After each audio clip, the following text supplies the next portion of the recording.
Imagine this. It's the 1840s. You're lying on a wooden table. A surgeon, maybe in a blood-stained apron, holds up a saw. There's no anesthetic, no pain relief, nothing but the gut-wrenching dread of what's to come. This was the brutal reality of surgery for thousands of years. It wasn't about healing, it was about survival, a race against shock and unimaginable pain. Operations were a last resort, a desperate gamble where the screams of patients echoed through the halls. Surgeons had to be fast, not precise. Amputating a leg in under a minute was a mark of skill.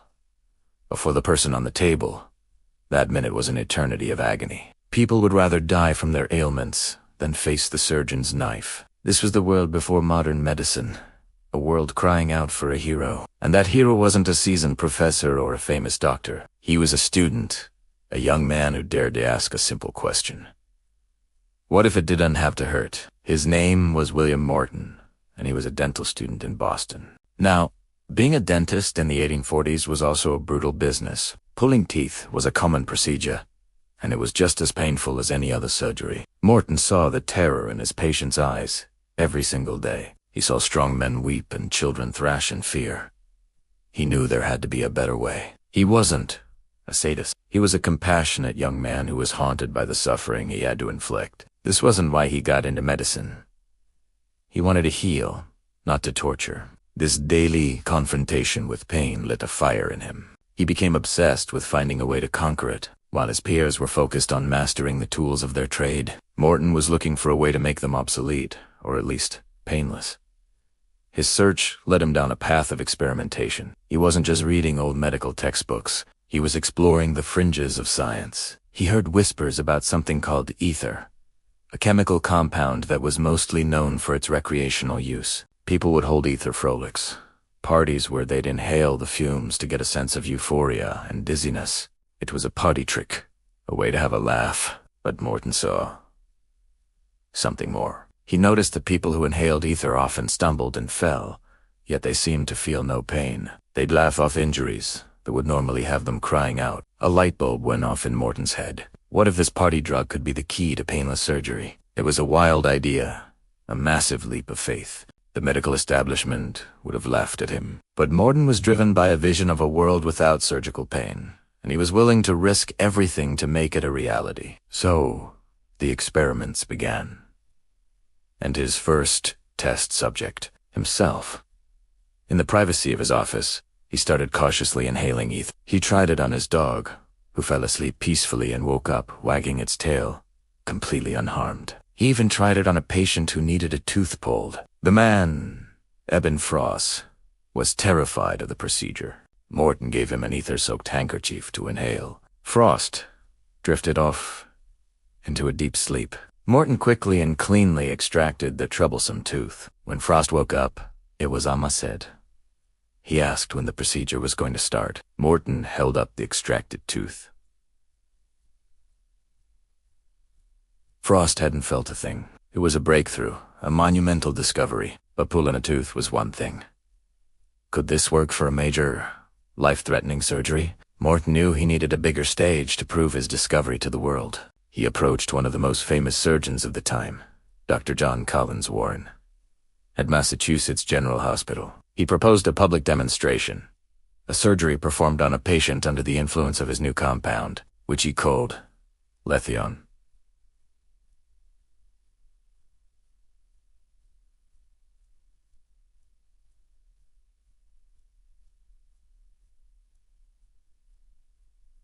To keep the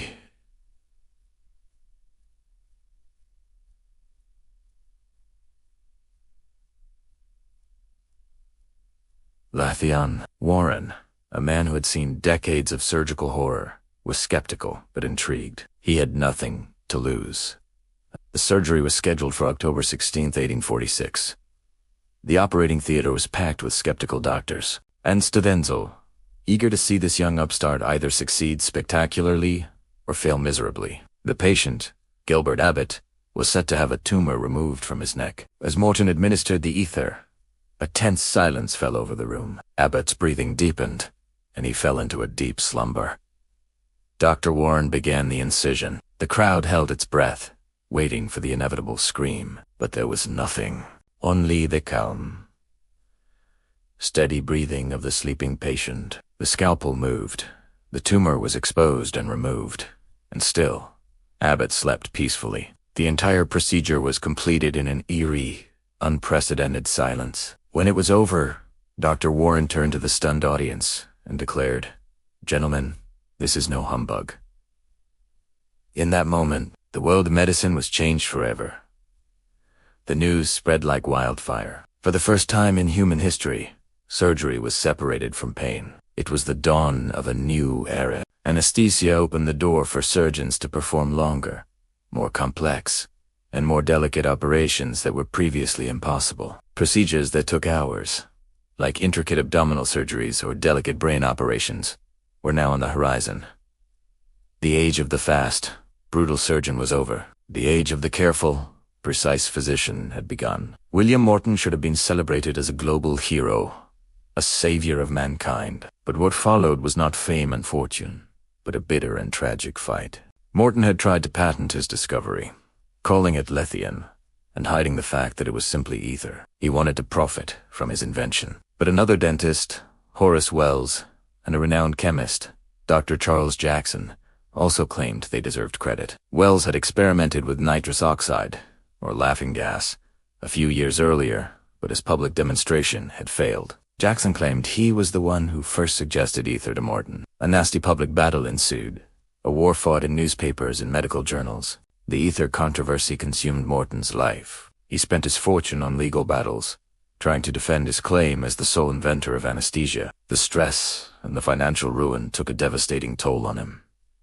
He became paranoid and destitute. The man who had freed millions from the agony of surgery found himself trapped in his own personal torment. In the summer of 1868, during a heat wave in New York City, he collapsed and died, penniless and broken, at the age of just 48. He never received the recognition or the financial reward he so desperately craved during his lifetime. It is a tragic end to the story of a man whose discovery has benefited nearly every single person on this planet. Think about it. If you've ever had a filling, a root canal, your wisdom teeth out, or any kind of surgery, you have William Morton to thank. His relentless pursuit of a simple idea that it should unhave to her transformed a field of butchery into a science of healing. His legacy is not in patents or prizes, but in the quiet, peaceful operating rooms around the world. It's in the sigh of relief from a patient waking up after a successful operation, with no memory of the procedure itself. On his gravestone in Boston, the inscription reads, "Inventor and revealer of anesthetic inhalation, before whom, in all time, surgery was agony, by whom pain in surgery was averted, and since whom science has control of pain." It's a powerful tribute to the young student who, driven by compassion and curiosity, accidentally stumbled upon one of the greatest gifts to humanity. He didn't just invent a medical procedure. He gave us the gift of mercy. The next time you find yourself in a hospital, remember the name William Morton. Remember the world before him, and be grateful for the quiet revolution he started with just a bottle of ether and a radical idea. Thanks for watching. Don't forget to like this video and subscribe for more stories about the hidden heroes of history.